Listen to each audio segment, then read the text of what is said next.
Glory be to God in the highest. Glory be to God in the highest. Glory be to God in the highest. Let us pray. Agbéyínga afọpẹ́ fún yín fún orí ọ̀fẹ́ àti àánú tí a rí gbà ní ìrọ̀lẹ́ yìí fún ọlá yín lórí ayé wa pípé títọ́ lórúkọ mímọ́ yín o àìkú àìṣá ìdíbàjẹ́ á dá gbogbo ògo àtọ́lá padà sọ́dọ̀ yín nítorí pé ẹ̀yin ni Ọlọ́run ẹ̀mí mímọ́ ẹ gbà ọpẹ́ wa. Àmín. Olúwa ẹ gbà yín wa. Àmín. Jésù Kristi ọmọ Mary ẹ gbà ọpẹ́ wa. Àmín. Láàárín ìṣẹ́jú díẹ̀ a fẹ́ lọ nínú ọ̀rọ̀ yín Olú ẹ fọ̀rọ̀ yín bọ́ wa. Àmín. Ẹ fọ̀rọ̀ yín wò wá. Àmín. Ẹ fọ̀rọ̀ yín rà wá padà. Àmín. Ẹ fọ̀rọ̀ yín gbé wa dìde. Ẹ fọ̀rọ̀ yín ṣe tiwa láṣẹ pé ọ̀rọ̀ yín jẹ́ kó gbé ayé wa dìde. Níbi tí a ti sunkún kí ọ̀rọ̀ yín kí ó pa wá lẹ́rìn. Àmín. Níbi tí a ti ń ṣàìsàn kí ọ̀rọ̀ yín kó wò wá sàn.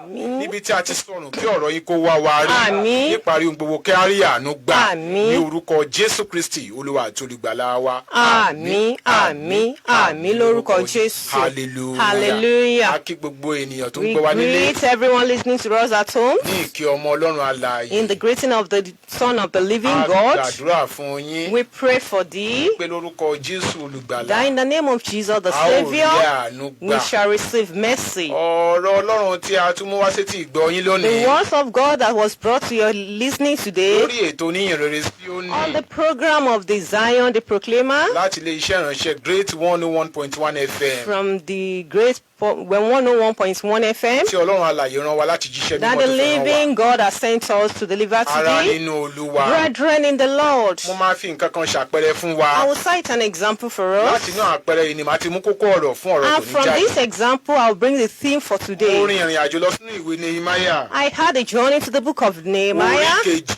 Chapter 2, verse 6. Ìwé Nehemiah. The book of Nehemiah. Orí kejì. Chapter 2, verse 6. Ó ní mo sì wí fún ọba bí ó bá mo sì wí fún ọba pé. And I said unto the king that. Bí ó bá wọn ọba. If it pleases the king. Bí ìránṣẹ́ rẹ bá rí ojú rere gbà lọ́dọ̀ wọn. If thy servant shall receive favour from thee. That you send me to Judah. Sí ìlú ibojì àwọn bàbá mi. To the grave of our fathers. In order to learn. Ẹsẹ̀ kẹfà sọ wípé. Ọba sì wí fún mi pé. King said unto me. Àjò rẹ yóò ti pẹ́ tó. How shall your journey be long? Nígbà wo ni ìwọ ó sì padà? And when thou shalt return? Bẹ́ẹ̀ ni ó wù ọba láti rán mi. So it pleased the king to send me. Mo sì dá àkókò kan fún. And I set a time for him. Bẹ́ẹ̀ ni ó wù ọba láti rán mi. So it pleased the king to send me. Mo sì dá àkókò kan fún. And I set a time for him. Ará nínú Olúwa. Brethren in the Lord. Ọ̀rọ̀ yìí jáde nígbà tí Nehemiah. This word came out when Nehemiah. Àṣẹ lọ́wọ́ ọba Persia. Received the authority from the king Persia. Láti lọ sí Jerusalem. In order to journey to Jerusalem. Láti tún ibẹ̀ kọ́. In order to rebuild. Ó fẹ́ rin ìrìn àjò lọ sí Jerusalem. He wanted to journey to Jerusalem. Ó jẹ́ pàtàkì. For a perfect work. Kò lọ síbẹ̀ láti lọ ṣeré. He didn't go there to play. Kò rìn àjò láti lọ ṣàwàdà. Not that he journeyed for jokes. Kò rìn àjò láti lọ kùn. He didn't journey for murmuring. Kò lọ síbẹ̀ láti lọ jà. He did not go there for fighting. Iṣẹ́ pàtàkì. He went there for a special mission. Gẹ́gẹ́ bí èmi àti ìwọ. As I and you. Gẹ́gẹ́ tí ìrìn àjò wá sínú ayé yìí. You have journeyed onto this earth. Iṣẹ́ pàtàkì bákan náà. A special mission as well. Wá láti wá mú àyànmọ́ wa ṣẹ. We came to fulfill our destiny. We are here on earth for a purpose. A wà ní ilé alààyè fún ìdí kan. Bẹ́ẹ̀ náà ni Nehemiah ti fẹ́ rin ìrìn àjò. So also Nehemiah wanted to have a journey. So where he was heading to. Fún ìdí pàtàkì kan tàbí òmíràn. For a special reason or the other. Ó gba àṣẹ lọ́wọ́ ọba. He received the authority from the king. Gẹ́gẹ́ bí ìwọ náà ṣe gba àṣẹ lọ́wọ́ Ọlọ́run ọ̀gá. As you yourself received the authority from the God, the Most High God. Láti rin ìrìn àjò wá sínú ayé yìí. In order to journey to this head. Ṣùgbọ́n ọba béèrè lọ́wọ́ rẹ̀. But the king asked thee. Ọba béèrè ìpadà sílé rẹ̀. The king asked about his returning. Ìrìn àjò tó o fẹ́ rìn yìí. This journey you want to embark on. Àjò tó títí kó lé má padà sílé. Let's know how the journey will be pleasant and you not come back home. Ìgbà wo ló fẹ́ padà? When that shall thou return. Ọba jẹ́ pé ọba ò béèrè lọ́wọ́ rẹ̀. I didn't mean that the king has not asked for him. Ọba béèrè lọ́wọ́ rẹ̀. Ọba má dá àkókò fún ọba. He wouldn't have set a time for the king. Ṣùgbọ́n ọba béèrè lọ́wọ́ rẹ̀. But the king asked him that. Ìrìn àjò tó ń rìn lọ yìí. This journey you wanted to embark on. Ṣé pàtàkì tó fẹ́ lọ yìí? This special mission you want to embark on. Ìgbà wo ló fẹ́ padà? When shall thou return? Ṣùgbọ́n ó dá àkókò fún ọba. But he set a time for the king. Ó dá àkókò kan fún ọba. He set a time for the king. Má tún kà lẹ́ẹ̀kan sí. I will reread this once again. Nínú ìwé Nehemiah. In the book of Nehemiah. orí kejì. Chapter 2. Ẹsẹ̀ kẹfà ni mo wà. I'm in verse 6. Ọba sì wí fún mi pé.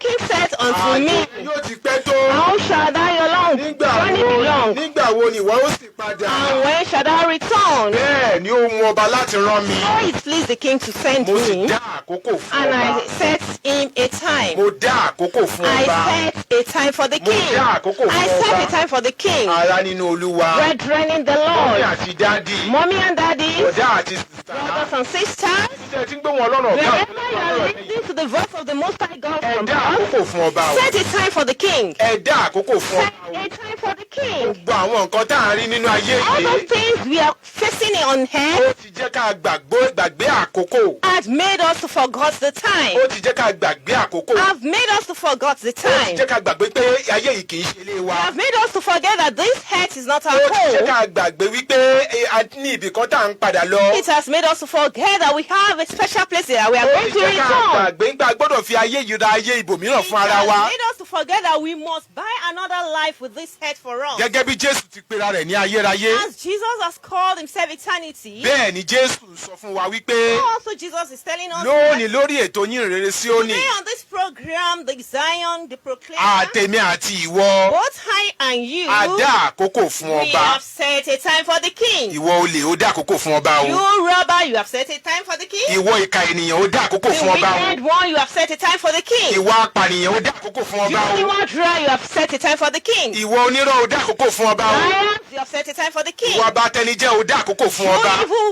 Evil doer, you have set a time for the Ìwọ king. onígbéraga ó dá àkókò fún ọba. Very proud, you have set a time for the king. Ìwọ tó jẹ́ pé gbogbo nǹkan tiẹ̀ ló máa ń jọ ẹ́ lójú ó dá àkókò fún You ọba. that you just face what belongs to you, that you so much embark on it. You have set a time for Ìwọ tó the jẹ́ pé king. overconfidence ó ti tún tiẹ̀ ṣe ó dá àkókò fún You ọba. that was full of overconfidence, you have set a time for the Ọ̀rọ̀ king. Ọlọ́run rán wa láti sọ fún ọ lórí ètò tòní wípé The message of God has sent us to tell us on ayé this yìí program kì í today, ṣe ilé wa. this earth is not your home. A máa padà ní ijọ́ kan. We shall surely return one day. Ẹnikẹ́ni lè dákẹ́ lákòókò kan àti ní ìgbà kan. Anyone can kick up the ghost head anytime. Gbogbo ohun tá a bá ní nínú ayé. Whatever we might have had on earth, Ọ̀rọ̀ tá a bá nínú ayé. whatever property we must have had on Orúkọ earth, tá a bá jẹ́ nínú even the ayé. name we must have been bearing on Ipò earth, tá a bá ní nínú ayé. position we may holding on earth. Máa rántí wípé Remember that? ó dá àkókò fún You ọba. have set a time for the king. Gẹ́gẹ́ bí Nehemiah According to dá àkókò Nehemiah, fún ọba. has set a time for the Wípé king. àjò tó ń lọ yìí That the journey he is embarking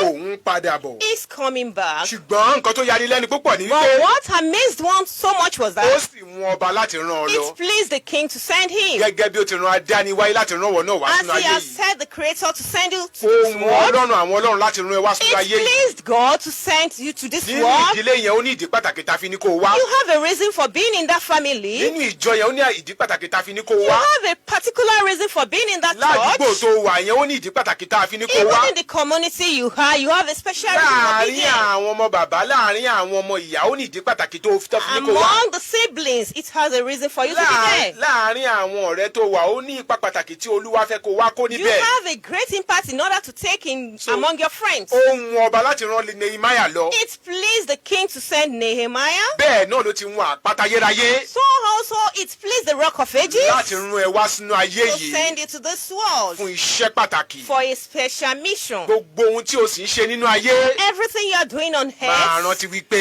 remember that o ti dá àkókò you kan fún have ọba. set a time for the king. Ṣùgbọ́n ohun tó yani lẹ́nu jù nínú ọ̀rọ̀ But Ọlọ́run yìí wípé what amazed one most in this world is that àkókò tí Nehemiah dá fún the ọba time that the Nehemiah set for the king, ẹnikẹ́ni kò mọ̀. no one knows. Àkókò tí Nehemiah dá fún ọba That time that the Nehemiah set for the king, ẹnikẹ́ni kò mọ̀. no one knows. Ó wà láàrin Nehemiah It was between Nehemiah àti ọba nìkan. and the king alone. Gẹ́gẹ́ bí àkókò tí ìwọ náà dá fún ọba. Like the time that you two have set for the king, Àkókò tó dá fún àpáta ayérayé. the time you have set for the Rock of Ages, Àkókò tó dá fún ipá tó borí ipá. the time that you have set to the might that is over other mights, tó dá fún agbára tó ju agbára lọ. the time you have set for the power that is above all other powers, Àkókò tó dá fún ọba tó jókòó lórí ìtẹ́. the time that you have set for the king that is sitting on the throne, Ẹnikẹ́ni kò mọ̀ o. no one knows. Ó wà láàrin ìwọ It's between you àti ọba àwọn ọba. and the king King of the kings. ìdí nìyẹn tí ẹ̀mí Ọlọ́run fi rán wa wá lónìí. That's the reason why the Spirit of God has sent us today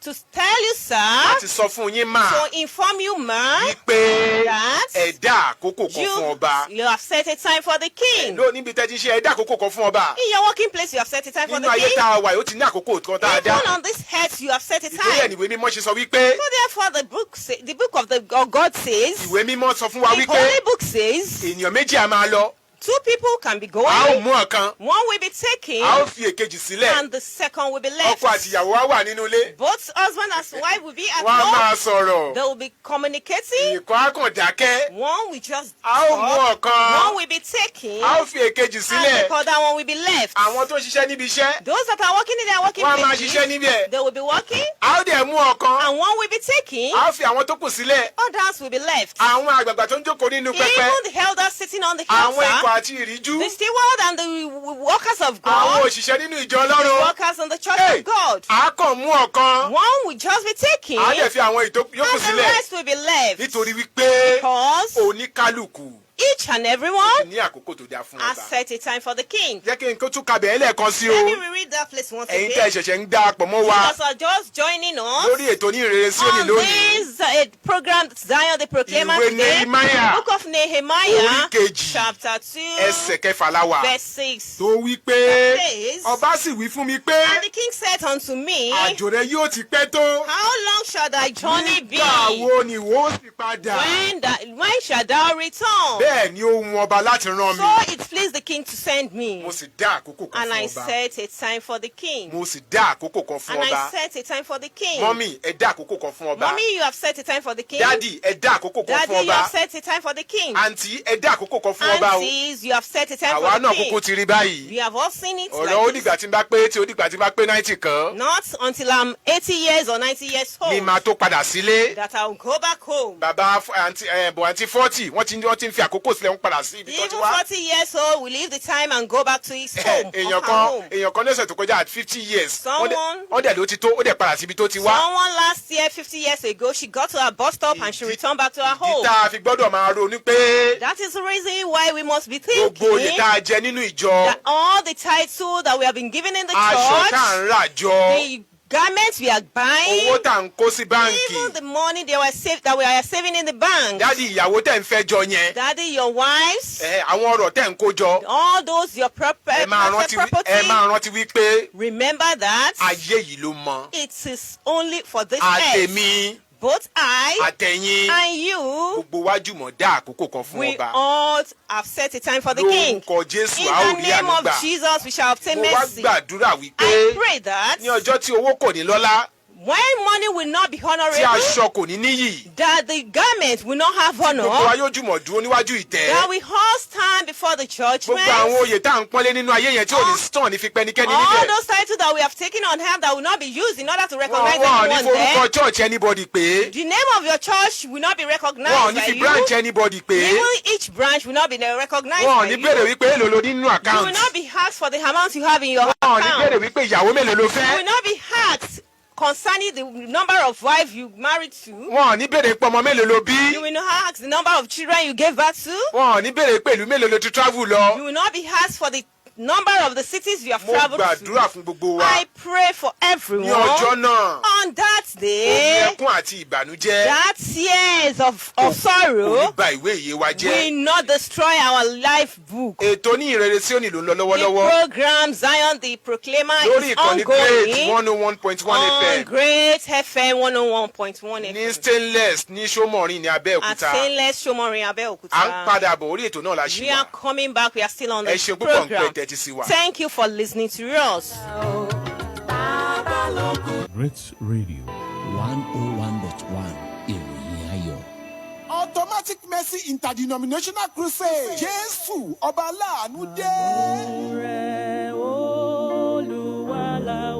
Nítorí ilẹ̀kùn tí a ká fi pa ayé tì. Àánú adániwáyé ṣe tó láti ṣí. Ní agbo mímọ́ the Sacred Cherubim and Seraphim Church, Ebenezer Model Parish, Temple of Miracles. Ṣé ń pé gbogbo ènìyàn síbi àgbàyanu ìsọjí ìta gbangba ọlọ́jọ́ mẹ́ta gbáko. 3 days interdenominational mercy crusade. Automatic mercy. Àánú lẹ́sẹ̀kẹsẹ̀ ní àkórí. Gbogbo ìṣẹ̀dá ni kí ó wá fi ìtara tú àròyé palẹ̀ níwájú Olúwa. Láti bọ́ lọ́wọ́ ẹ̀mí adánidúró tí ń ṣe ọ̀run ìṣerere mọ́ni. Láti ọjọ́ Friday, June 12, Saturday 13 àti Sunday, June 14, 2026. Ní aago 5 ìrọ̀lẹ́ lójoojúmọ́. Ní skating ground opposite post office, Panṣẹ́kẹ́, Abẹ́òkúta, Ogun State. Saturday, June 13, Ministers Anointing Service. Ní aago 11 òwúrọ̀. Nínú ìjọ Ebenezer Model Parish, 5 Sholanke Street, Abiola Way, Abẹ́òkúta. Ministering Spirit DNA, Tobi Fere, Adiola Adeshile, and other anointed ministers of God. Pastor Abayomi Oluga, convener. Senior Elder Apostle A.A. Dr. Muni Olùgbàlejò. Wá àṣírí òkùnkùn máa tú nínú àdúrà. Great Radio 101.1 ìròyìn ayọ̀.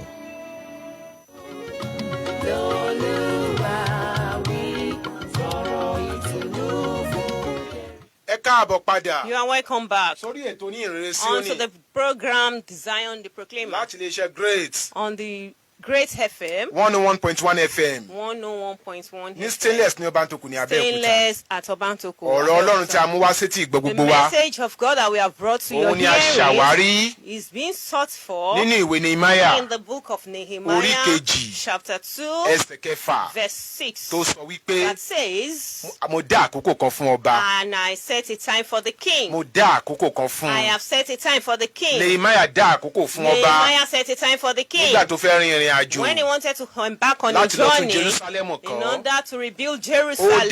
àkókò fún ọba Set a time for the wípé mo king. ń lọ sí ìrìn àjò yìí o. I am going for this journey Mo máa padà. and I'll come back. Àkókò tó dá The time he said láàrin ọba ni was between the king àti òun. and himself. Ṣùgbọ́n ọ̀rọ̀ Ọlọ́run sọ fún wa But the wípé words of God tells us that ohun tó ọ̀rọ̀ Ọlọ́run fẹ́ ká mọ̀, what the words of God wants us to know ohun is tó fẹ́ that ká kíyèsí, what he wants us to observe òun ni wípé is that ilé ayé tá a wà yìí náà, this earth we have, àwa náà rin ìrìn àjò wa ni. we are journey to this earth, Ní ìrìn àjò wa wá, and on our journey to this earth, à ń padà. we are going to return. A fẹ́ akọ̀. Whether we like it or not, Yálà irú adùn tí ayé ò bá fún ọ. no matter the pleasant thing the worldly, the earth can give unto Ká us, bọ̀ sí nínú ayé yìí kò sí adùn kankan níbẹ̀. even on this earth, there's nothing pleasurable there. Ṣùgbọ́n But à ń padà síbi tí a ti wá. we shall return to where we came from. A rán wa sínú ayé láti wá ṣiṣẹ́ ni We o. were sent to this earth to work. A rán wa wá sínú ayé láti wá ṣiṣẹ́. We were sent to this earth to A have a rán wa láti mission. wá ṣiṣẹ́. We are sent here in order to commit a Kí mission, iṣẹ́ wa kó lè dúró. in order to make our work Ó stand sì lè so èso. and be fruitful. Irú iṣẹ́ tá a bá wá ṣe And the kind of work we ló máa sọ irú èso tó máa so.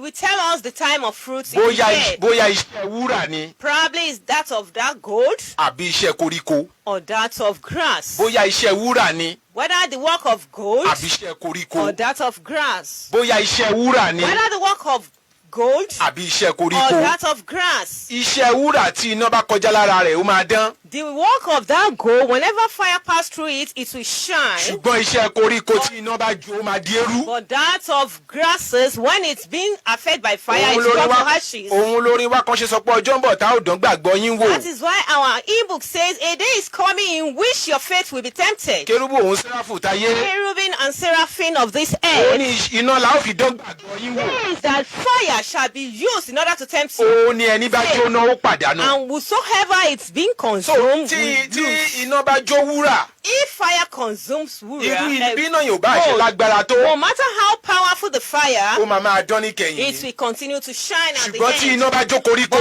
if it's that of grasses, tó bá jó koríko, if fire touches grasses, á sì di eérú. it will turn to ashes. Irú iṣẹ́ tí wọn náà bá ṣe láyé, The kind of work you have done on òun ló máa earth sọ nǹkan tí èrè rẹ̀ máa jẹ́ ní kẹ̀yìn. determine your reward at the end. Nítorí pé gbogbo wa ò lè ṣaláì má dúró níwájú ọba. Because we cannot but stand before the king. Ìwé Kọ́ríńtì kínní The book of 1 Corinthians, orí kẹta chapter 3, ẹsẹ̀ kejìlá ló sọ bẹ́ẹ̀. verse 12 says that. Ìwé Kọ́ríńtì kínní 1 Corinthians chapter 3 ẹsẹ̀ kejìlá ló sọ bẹ́ẹ̀ o. verse 12 says so. gbogbo wa máa dúró níwájú We shall ìtẹ́. all stand before the throne. a máa jíìn iṣẹ́ tí a wá ṣe We nínú are ayé yìí. going to make reports of the work we've done in ìwà hands. abátọ́ ní kejì jẹ́ ó máa jíìn You that iṣẹ́. you do spoil others people. ìwé Kọ́ríńtì kìíní The first book of the orí Corinthians kẹta chapter 3 ǹjẹ́ ẹsẹ̀ kẹta ẹsẹ̀ kejìlá. verse 12. ó ní ǹjẹ́ bí ẹnikẹ́ni Now if any man bá mọ wúrà build upon his fàdákà foundation gold, silver, òkúta iyebíye precious stones, igi wood, koríko hay, àgékù koríko stubble. lórí ìpìlẹ̀ yìí On this foundation, iṣẹ́ olúkúlùkù ènìyàn yóò hàn the work of every man shall be manifest, nítorí ọjọ́ náà yóò fi hàn because it shall be revealed. nítorí pé nínú iná náà ó fi hàn It shall be revealed by fire, iná náà yóò sì dán iṣẹ́ olúkúlùkù and the wò fire shall try every man's work irú èyí tí ń ṣe of what sort it is. iná náà yóò dán iṣẹ́ The oníkúlùkù wò fire will tempt we tempt the work of the person. irú èyí tí ń ṣe What sort of it is. ìwọ apani iná yóò dán iṣẹ́ rẹ wò You killer, fire will tempt your work. ìwọ onírọ́ iná yóò dán iṣẹ́ rẹ The wò liars, fire will tempt your work. ìwọ abatẹnijẹ́ iná yóò dán iṣẹ́ rẹ You wò that destroys other people's home, Ṣùgbọ́n fire will be tempted. irú Be tempted. iṣẹ́ tó o bá ṣe The kind of work you ló do máa sọ èrè tó máa gbà will níkẹyìn determine the kind of reward. Ohun tí Ọlọ́run you get fẹ́ at the kó o end. mọ̀ ni What wípé- God wants you to know is that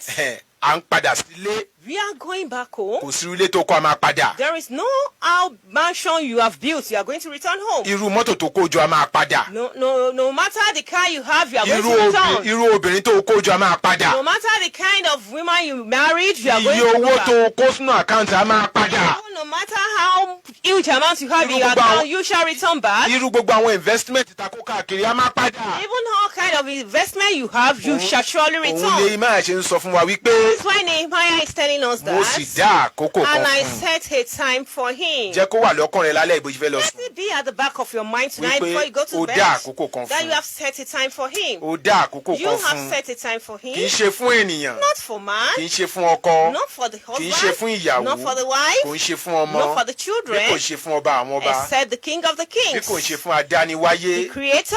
gbogbo oyè tó ń jà sí láyé yẹn All the title you are fighting for on earth, gbogbo àwọn investment tó ń jà sí kiri all the yẹn investment that you are fighting for, gbogbo ẹ̀mí ẹlẹ́mìí tí kò ṣe iyebíye lójú rẹ all the spirits of people that is not that is worthless before thee, gbogbo àwọn tó ti fi ìwà ń wára àti ìwà tèmi nìkan tó ti fi bá tiwọn jẹ́.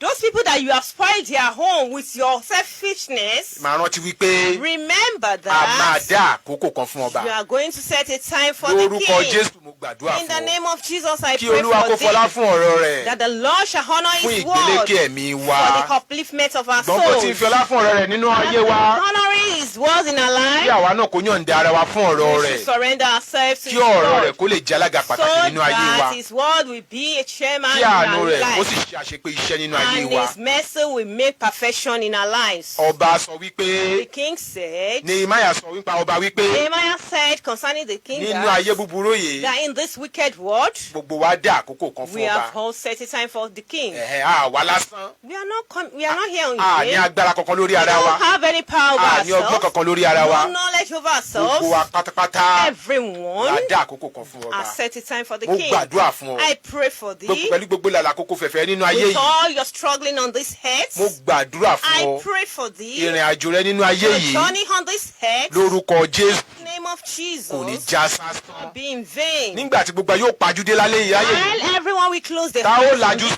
ọ̀run and open to Omi ẹkún, heaven, that tears omi of ọ̀fọ̀, weep, that tears of money, ìpayín keke gnashing of teeth, lórúkọ Jésù in the name of kò ní bà ìwé Jesus, yìí wa jẹ́ will not ní destroy our orúkọ life. Jésù Kristi In the Olúwa name wa. of Jesus our Lord. 101.1 ìròyìn ayọ̀. Automatic Mercy Interdenominational Crusade. Jésù ọba aláàánú dé. Nítorí ilẹ̀kùn tí a fi gba ayé tì, àánú adániwáyé ṣetán láti ṣí. Ní agbo mímọ́ the Sacred Cherubim and Seraphim Church, Ebenezer Model Parish, Temple of Miracle. Ṣé ń gbé gbogbo ènìyàn síbi àgbàyanu ìsọjí ìta gbangba ọlọ́jọ́ mẹ́ta gbáko? 3 days Interdenominational Mercy Crusade. Automatic Mercy. Àánú lẹ́sẹ̀kẹsẹ̀ ní àkòrí. Gbogbo ìṣẹ̀dá ni kí ó wá fi ìtara tú àròyé palẹ̀ níwájú Olúwa. Láti bọ́ lọ́wọ́ ẹ̀mí adánidúró tí ń ṣe ọ̀run ìṣerere mọ́ni. Láti ọjọ́ Friday, June 12, Saturday 13 àti Sunday, June 14, 2026. Ní aago 5 ìrọ̀lẹ́ lójoojúmọ́. Ní skating ground opposite post office, Aṣẹ́kẹ́ Abẹ́òkúta Ogun State. Saturday June 13 Ministers Anointing Service. Ní aago mọ́kànlá òwúrọ̀. Nínú ìjọ Ebenezer Model Parish 5 Solanke Street Abiola Way Abẹ́òkúta. Ministering Spirit DNA Tobi Fere Adiola Adeshile and other anointed ministers of God. Pastor Abayomi Oluga Convener. Senior Elder Apostle A.A. Dọ̀pẹ̀múní Olùgbàlejò. Wá àṣírí òkùnkùn máa tú nínú àdúrà.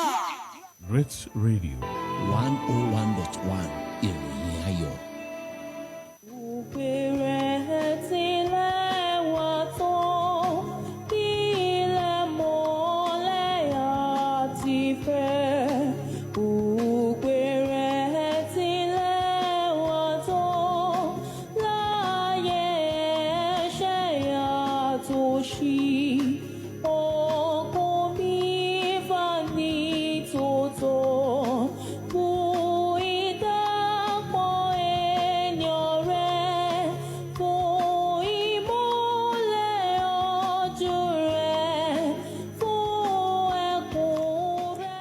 ẹ jẹ́ kí a gbàdúrà. Let us pray. Mọ́mí àti dádì.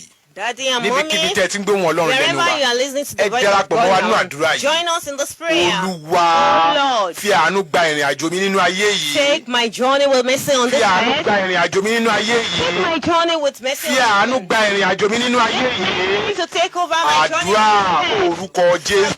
In the name of Orúkọ Jesus, Jésù. oh Lord, Olúwa I fi àánú pray. gba ìrìn àjò mi nínú ayé Make yìí. mercy to Ayé join yìí with me kún on fún this ibi, earth. ó This kún earth fún is ìwà full of ìdọ̀tí, wickedness ó and kún fún ìwà ìtìjú. filthiness. Olúwa fi àánú gba ìrìn àjò mi nínú ayé make yìí. mercy to Fi join with me àánú gba on ìrìn this àjò mi nínú earth ayé in the yìí. name of Jesus Àjíǹde Christ. àti èéfì àánú gba ìrìn àjò mi nínú ayé Lord, I yìí. pray, Ọba àwọn bá make fi àánú mercy gba to ìrìn àjò mi journey nínú ayé with me yìí. on this earth. Jésù Kristi, Jesus Olúwa Christ, wa. my Lord. Ẹ jẹ́ ká gbàdúrà Olúwa. Let us pray, oh Lord. Níjọ́ tí owó kò ní lọ́lá. When money will Tí a not kò have ní honor, níyì. that garment we have no Tí a ò honor, lajú síwájú ìtẹ́. then we are going to open our eyes on the Olúwa throne. má jò ba ìwé yìí Lord, jẹ́ don't allow àdúrà. us to destroy our life. Orúkọ Lord Jésù, Jesus, orúkọ I Jésù. pray. At the end of Àdániwáyé. this world, Ọjọ́ tí owó kò ní lọ́lá tí a money sọ kò ní has, níyì. we have no Tá ó jùmọ̀ one, dúró no níwájú ìtẹ́. value, that we Ẹ̀kún are má going jò to ba ìwé stand èlé on mi the, jẹ́. on the Gbogbo throne. oyè ipò Don't ohunkóhun tí mò allow ń jà láyé yìí. destroy my life Àánú book gbà in the mí, name àánú of gba ìrìn àjò mi. Lord, receive Níjọ́ us tí màmá with ti mercy, júlá yìí O máa Lord. pajú dé. By the Tí time màá we di close our lajú eyes on sọ̀rọ̀. earth and open to Omi ẹkún omi ẹ̀rọ má jò ba ìwé God, yìí don't jẹ́. allow us to destroy our Olúwa life. wa. Jesus Christ our Lord. Ẹ jẹ́ ká gbàdúrà bàbá wa àti Ọlọ́run wa. Mímọ́, Ọlọ́run wa gbé yín ga. ẹ ṣé. Afọpẹ́ fún yín, a fìyìn fún yín. Thank you, Jesus. Ọ̀rọ̀ yín jẹ́ kó yé wa lónìí wípé a dá àkókò kan pẹ̀lú yín. Oh, yes. Wípé gbogbo làlà àkókò fẹ̀fẹ̀ tá à ń lé nínú ayé yìí. Àkókò kan wà tá a ti dá pẹ̀lú yín wípé a máa padà. Oh, yes. Bàbá ìrìn àjò wa nínú ayé yìí fi àánú gbà wá. Àmín. Ọba àwọn bá fi àánú gbà wá. Àmín. Ẹ̀mí mímọ́ fi àánú gbà wá. Àmín. Níjọ́ tá máa lajú, Lórúkọ tá máa Jésù dijú níbí, Kristi. tá máa lajú síwájú ìtẹ́. Ẹ̀mí mímọ́. Pẹ̀lú gbogbo ohun tá a láà jẹ́ nínú ayé, Ọlọ́run gbogbo ohun tá a láà kó jọ, gbogbo ohun tá a láà dà. Jésù. Olúwa jẹ́ tá a bá máa lajú síwájú rẹ. Ẹkún ọ̀fọ̀ ìbànújẹ́ má jò ba ìwé ìyè wa jẹ́. Àmín. Àánú jẹ́ kó ṣògo lórí ìtẹ́ ìdájọ́. Àmín. Àánú jẹ́ kó ṣògo lórí ìtẹ́ ìdájọ́. Àmín. Àánú jẹ́ kó ṣògo lórí ìtẹ́ ìdájọ́. Àmín. Má jẹ́ àṣẹ lásán nínú ayé yìí. Àmín. Má jẹ́ àṣìṣe wọnú iná. Àmín. Àánú jẹ́ kó gbé wa ró. Àmín. Ra ìjọ rẹ padà. Àmín. Ra ìjọ rẹ padà. Àmín. Ra ìjọ rẹ padà. Àmín. Àwọn ikọ̀ àti ìríjú lórúkọ Jésù Olúwa ẹ tọ́ wọn sọ́nà. Àmín. Jẹ́ kó lè tọ́ ìjọ sọ́nà. Gbé wa wọ̀ lákọ̀tún. Àmín. Ní orúkọ Jésù Kristi Olúwa àti olùgbàlà wa. Àmín. Àmín. Àmín lórúkọ Jésù. Hallelujah. Hallelujah. Hallelujah. Hallelujah. Hallelujah. Hallelujah. Adúpẹ́ lọ́wọ́ Ọlọ́run alààyè Thank fún orí God, ọ̀fẹ́ living tarí God, gbà for the lónìí grace given to us àti àánú today rẹ̀ tó gbé wa and dúró. His mercy that Màmá wa uplifts tí wọ́n us. ka ọ̀rọ̀ Ọlọ́run fún wa. Our mother that read the word of God Àwọn for ni us. senior mother in Israel, Senior mother in Israel. Olúṣọlá Àdìsá. As the name has been Àwọn mentioned. ni wọ́n ka ọ̀rọ̀ Ọlọ́run fún She wa. was the one that read the word of Ọlá God. Ọlábùsí Ọlá ó wà lẹ́yìn lọ́run àjọ wà níbí ni. is there as Bàbá wa well. Enoch. Our father Àwọn ni wọ́n bá Enoch wa gbé sókè tó ń gbé sílẹ̀. is the one that is praying. Ajínrere Michael. And evangelist Michael. Adébọ̀wálé Adéoyè. Adébọ̀wálé Adéoyè. Bàbá ìjọ lórí rédíò Bàbá ìjọ on the radio. lórúkọ tèmi. That's his name. Ẹ̀yin tẹ́ bá lóhun kan tàbí I òmíràn have one or two things láti bá atọ́kùn ètò yìí in sọ. order to discuss Ẹ with ní the àǹfààní láti convener. pè You have the opportunity sórí to nọ́mbà pray. yìí Call on this number 081 655 372 83 081 655 372 83 081 655 372 08183. That's the number. Ohun kan tá a gbọ́dọ̀ ní lọ́kàn. The one thing we must have at heart is that a ní àkókò tí a dá fún we ọba. have a time set for Má the jẹ́ kí king. ayé yìí Don't allow kó fi this àkókò rẹ̀ world ṣòfò. to waste Kí your àlàáfíà time. Ọlọ́run alààyè May the peace kó of pa á the mọ́. living God keep Tá a fi us pàdé lọ́sẹ̀ tó ń till bọ̀. we meet next Ẹ week. wà ní àlàáfíà. Be in peace. Mo pè rẹ̀ tí